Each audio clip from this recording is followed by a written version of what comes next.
അത് ഋതികയുടെ ഓഫീസിലെ കാര്യങ്ങൾ മനസ്സിലാക്കാനും ആ നശിച്ചവൾക്കെതിരെ എന്തെങ്കിലും പ്ലാൻ തയ്യാറാക്കാനുമാ. എന്നിട്ട് പ്രതാപം പറയുന്നതേ നീ പെരുവഴി വെച്ച് വലിയ റൊമാൻസ് ആയിരുന്നു.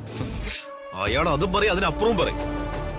അയാള് സത്യം പറഞ്ഞാൽ ഒരു സ്ത്രീ വിദ്വേഷിയാ. കൂടെ ഉണ്ടായിരുന്ന സുന്ദരിയായ ഒരു ഭാര്യയെ പള്ളയെ കളഞ്ഞ പെൺവിരോധി. സ്ത്രീകളോടൊന്ന് അടുത്തു നിന്ന് വർത്തമാനം പറഞ്ഞാൽ അതിൽ അവിഹിതം കണ്ടെത്തുന്ന ഒരു യൂസ്ലെസ് അയാള്. ഇയാളെയൊക്കെ പിടിച്ച മന്ത്രിയാക്കി അവന്റെ തലക്കിട്ടടിക്കണം. അപ്പോ പ്രതാപം പറഞ്ഞത് നോണയാണെന്നാണ് നീ പറയുന്നത്? പിന്നെ സാന്ദ്രയെ കയ്യിലെടുക്കാൻ പെണ്ണുങ്ങളോട് കാണിക്കേണ്ട ചില സൈക്കോളജിയൊക്കെ ഞാൻ പ്രയോഗിച്ചെന്നുള്ളത് സത്യം. അതിന് ഇങ്ങനെയൊക്കെ പറയേണ്ട കാര്യമുണ്ടോ?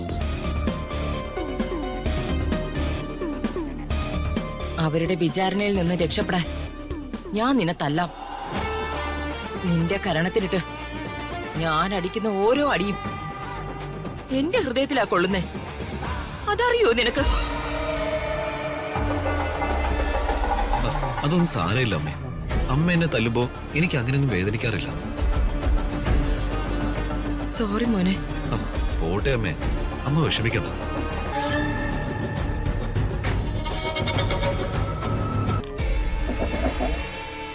ജഗനും നമ്മുടെ കയ്യിൽ നിന്ന് രക്ഷപ്പെട്ടു. ഇനി ഒന്നും വൈകിക്കേണ്ടെന്നാ എന്റെ ആലോചന. ഞാനേ ചില പ്ലാനുകൾ തയ്യാറാക്കിക്കൊണ്ടിരിക്കുക. അല്ല, എന്തൊക്കെ പ്ലാനുകളാ അമ്മേ തയ്യാറാക്കിക്കൊണ്ടിരിക്കുന്നേ?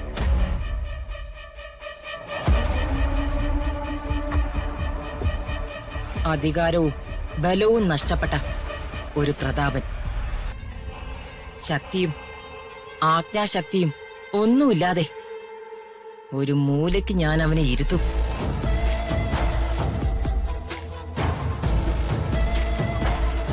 എന്റെ സ്വപ്നങ്ങളും സങ്കല്പങ്ങളും ഒക്കെ തകർത്തത് അവനാ. ആ മന്ത്രി കസേരയിൽ ഇരിക്കേണ്ടതേ ഞാനായിരുന്നു. അന്നു മുതൽ തുടങ്ങിയതാ എനിക്ക് അവനോടുള്ള പ്രതികാരം.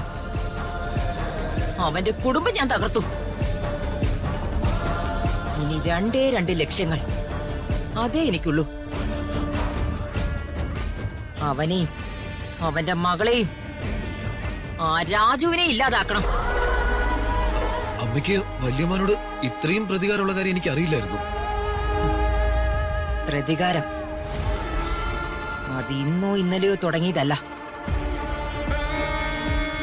അത്